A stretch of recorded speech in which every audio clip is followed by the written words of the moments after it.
А не перевозит, а видно же, что не перевозит. Видите? Жители негодуют. Мало того, что мусор не вывозится вовремя, контейнеров мало для самих жильцов многоквартирного дома, так еще и свои пакеты сюда умудряются выбрасывать соседи из близлежащих городов и сельских поселений.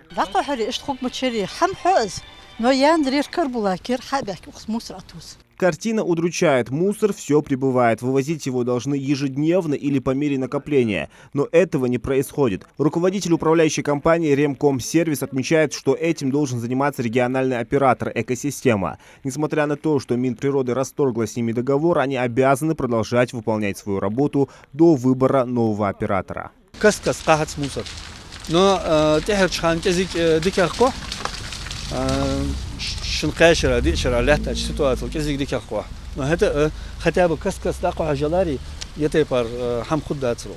На место приехали замглавы Назрановского района, глава Яндери. Жителей из-за непогоды на улице встретить сложно. Еще одна проблема в том, что граждане выбрасывают крупногабаритный и строительный мусор, выкидывают сюда и старую мебель.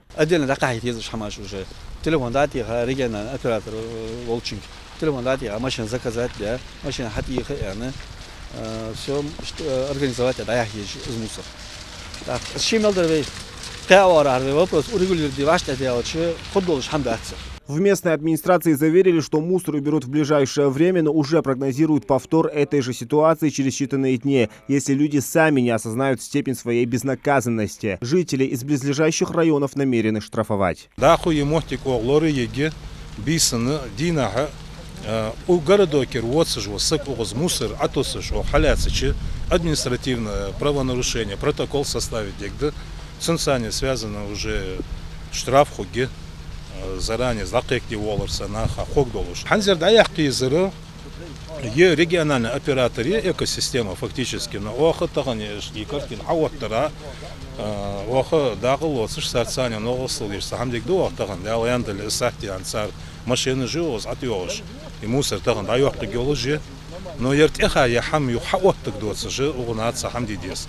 А история хаш без нахаги дехрду аз бокол угуз вахаж отсыш высок, уши мусор кош хачмуах.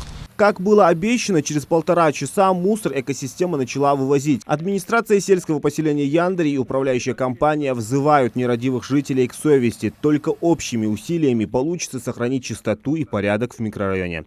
Зелимхан Калоев, Сулейман Костоев, Новости 24.